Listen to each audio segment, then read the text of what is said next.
مرة حكيم جاب الأسد قال له كيف بقيت ملك الغابة؟ خبر الأسد قال له إيه؟ قال له إيه؟ أنا ربنا سبحانه وتعالى أراد إن أنا اسمع ربنا من الكلمة دي، أراد إن أنا أكون هنا، مش أنا خالص. خالص. بطل تفت انت بس من دماغ امك. يلا 5 بالحب كده. خرج علينا البطل والزعيم الفريق اول عبد الفتاح السيسي. 1 2 الجيش المصري فين؟ تعطيل العمل بالدستور بشكل مؤقت.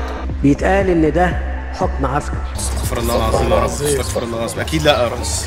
اليوم أقف أمامكم للمرة الأخيرة بزي العسكري. كلها نص ساعة والبدلة هتنشف. أنا النهاردة عامل حسابي في تخطيطي إن أنا همسك الدولة المصرية، خلاص وقعت وبقت. افتكر مهم اقول لكم الحكايه دي دلوقتي. سياده الرئيس لا وزير دفاع ولا رئيس جمهوريه، بكلمكم على ما قبل 2012. السفيره الامريكيه سياده الرئيس اللي بيشرح بالمناسبه، بس بذكركم. لا انا احب اعرف الراي من صاحب الراي، اذروايز الكلام يتغير. السفيره الامريكيه بتقول لي في 2011 مين اللي ممكن يحكم مصر؟ فقلت لها اللي هيحكم مصر الاخوان المسلمين. مش أنا خالص. الاخوان المسلمين. قالت لي طب وبعدين؟ قلت لها هيمشوا. ده الرئيس قال ده مش سر يعني، بس الناس بتنسى قوي. يا ترى كان في شكل تآمري للجيش على النظام السابق حتى يسقطه؟ لا صحيح. انقلاب عسكري بتقوم به القوات المسلحة. كتير من الدول قالت لنا انقلاب، توقفت عضويتنا في الاتحاد الافريقي. عظيم انقلاب. سيادة الفريق عبد الفتاح، سيادة الفريق أول عبد الفتاح خد نجمة زيادة؟ أنا ما أعرفش الكلام ده، لو هقوله فخامة الرئيس عدلي منصور هيزعل مني ولا لأ، لكن أنا هقوله. منح الرئيس المصري المؤقت عدلي منصور قاه إلى رتبة مشير بعد أن كان فريق أول. أنا اتحايلت على فخامة الرئيس في الفترة ديت شهور يترشح هو وأكون أنا في مكاني زي ما أنا، عشان يبقى زيتنا في دقيقنا، واللي تفتكروا موسى يطلع فرعون وخير تعمل شرا تدري. بس أنا بقول لكم تاني وارجعوا لأول خطاب قدام 2. طب أنا بقى جيت في الحملة بتاعت 2014 قلت لكم أنا لها؟ لا، أنا عارف مصر وعارف علاجها برضه زي ما أنا شايفكم قدامي كده. يا تخليك قد كلامك يا تخلي كلامك على قدك. أنا عمري ما قلت كلام معسول لكم على إن الأمور هتبقى خضرة.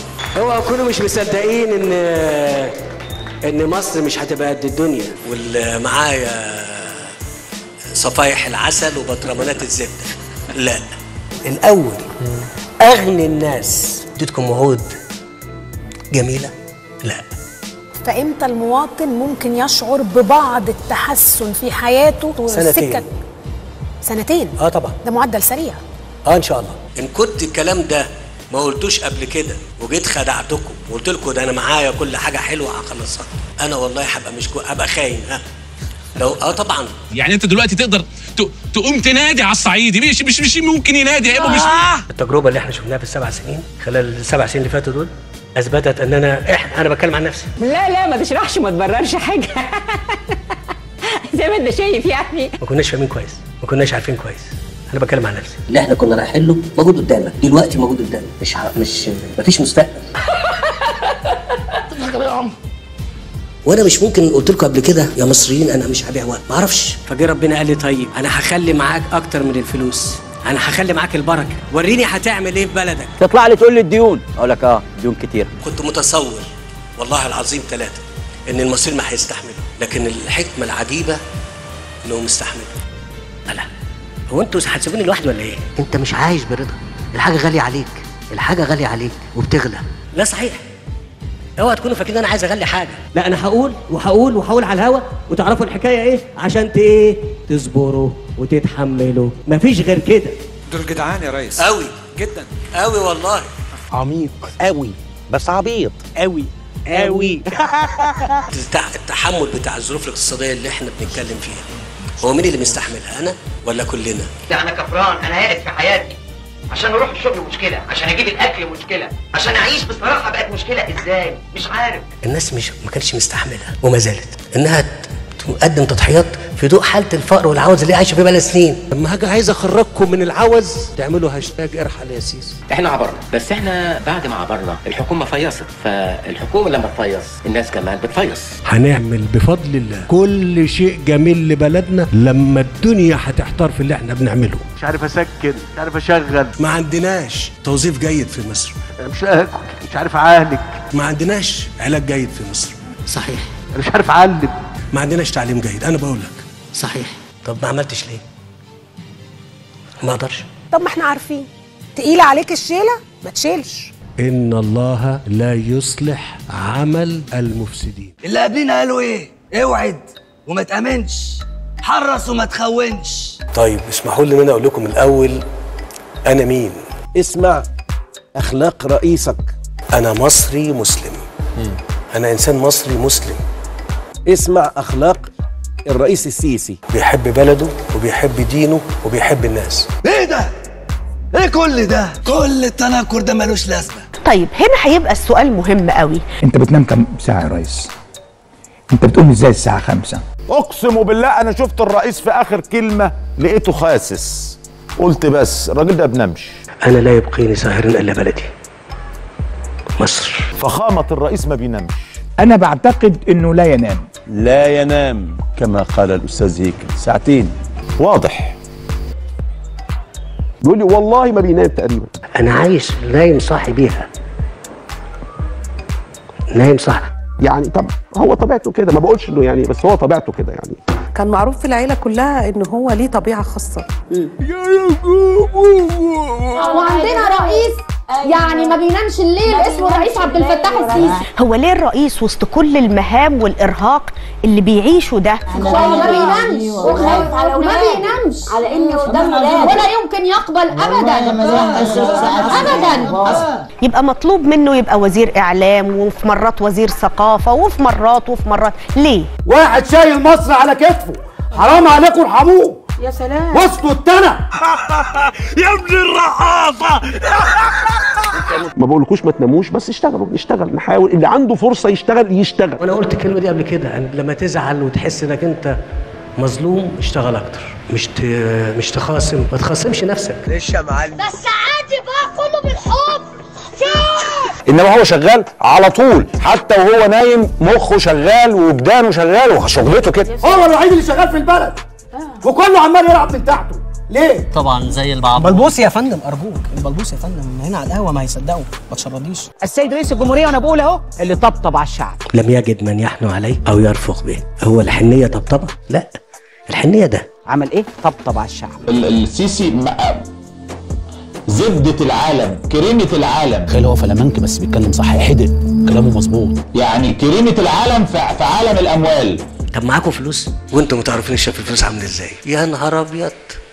لا في فلوس.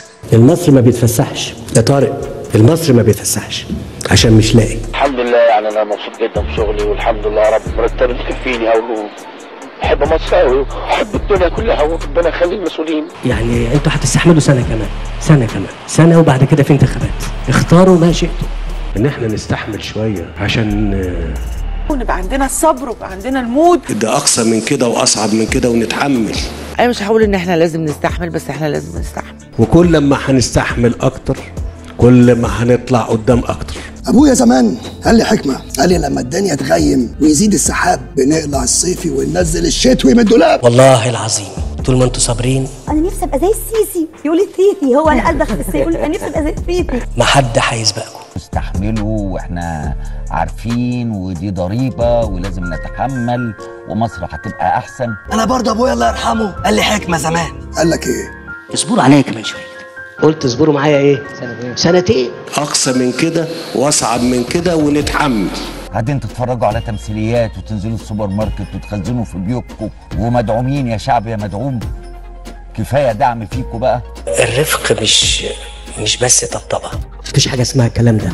البلاد ما بتجيش بالدلع. اللي طبطب على الشعب. قال الدنيا لما تغيم ويزيد السحاب ولما الشتاء يدق البيبان واما تنادينا الذكريات. انت ابن علي حجار يلا. لما بقول طبطب ايوه. البلاد ما بتجيش بالدلع والطبطبه. ضريبه الضرايب والرسوم. رسوم ماليه. ادفع. مش ادفع بقى. ده كلام رئيس دوله محترم يتقي الله وعارف انه ليه رب وله كبير. ابجديات التعامل. خالد ممكن تشيل الماسك يعني لو سمحت.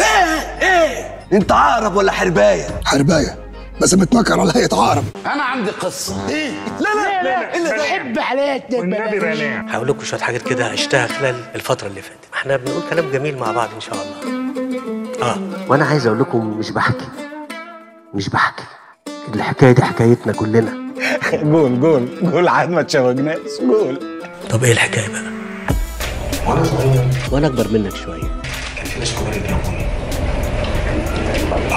كل يوم ما عدا الجمعه بيطلعوا هم يضربوني هنا. اقول لهم ايه بقى؟ بكره اكبر راجل قوي ذكر قوي. اتكلموا عن 67 وانا قلت مره قبل كده انا ما كنتش كبير قوي، ما كنت صغير. هو مخلط يا بابا مخلط. اقول لكم كل مقاله اتكتبت في الوقت ده. مفيش مقال اتكتب في جرايد مصر من وانا عندي 9 سنين لغايه يعني اللي ما كنت اقرا عنه وعن حالنا وعن ظروفنا. انت مش طبيعي، انت قيصري. اسرتي اللي انا يعني اتربيت في كنفها، والدي ووالدتي، واللي علمتني دي والدتي. محدش حبك انا فادي غير امك. والله ولا حتى امك بتشتغلك. قالت لي ما تطمعش في ايد اللي في ايد الناس، حتى لو كان ده اللي في ايد الناس ده والدك. ثانية واحدة يا كبير. مشيها هات.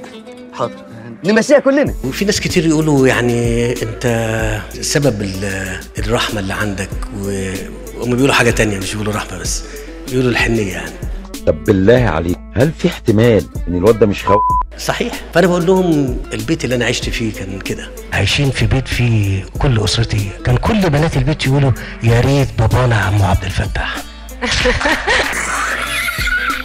كانت امي كده من ضمن ما علمتني التجرد. كنت ماشي انا وامي في اول الشهر، وامي صرفت المصروف البيت كله على البادي لوشن. يعني ايه التجرد؟ يعني ان انا اشوف الامور بمعيار بعيد عن الهوى. هي علمتني التجرد، فاول ما اتعلمت التجرد قوي باحكامي بقيت احكم عليها واوزنها بالتجرد. رحت حاكم عليها بالتجرد. امي جريت على الفكهاني قالت له خد كل البادي لوشن اللي معايا واديني تفاحية الولد اللي صغير. لم اجد مره اساءه منها، لا ابدا. واحنا جيران في احياء شعبيه، وانا من اسره غنيه جدا. انا قعدت 10 سنين تلاجتي كان فيها ميه بس. بيتك لابو العجل. البيت اللي انا عشت فيه كان كده، كانت امي كده. هي دايما تقول لي الله يرحمها، هتقول لي ايه انت مخلص. انا اسف اني بقول كده عن نفسي. كنت ماشي على الكورنيش، لقيت اتوبيس للنقل العام العادي خالص. سوري يا جماعه لقيت الناس اللي فيه وقفوا، بعدين ابتدوا يحيوني. هي لقطه شغلات يا ولد. وبعدين قالوا لي كلمه غريبه قوي. لو مسكتك هنيئا لك. لقيت حد فيهم بيقول لي ما تخافش احنا معاك، انت مخلص ما تخافش كده. انا اللي مجنني حاجه تانية خالص، جده لما كان بيقابل جده مين كان بيقول للتاني يا جده؟ بقول لكم حاجه تاني. خلاص يا وحش بقى، احنا هنقضيها مغنى طول الليل ولا ايه؟ ما دام انتوا عايزين تسمعوا كلام من ده اسمعكم.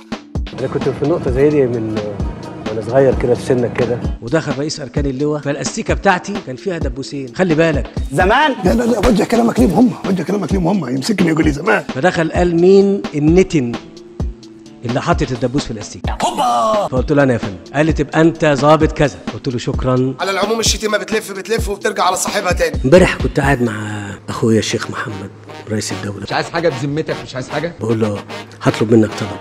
قال لي خير. منكش انا عارف انك مفلس وحالتك نيله.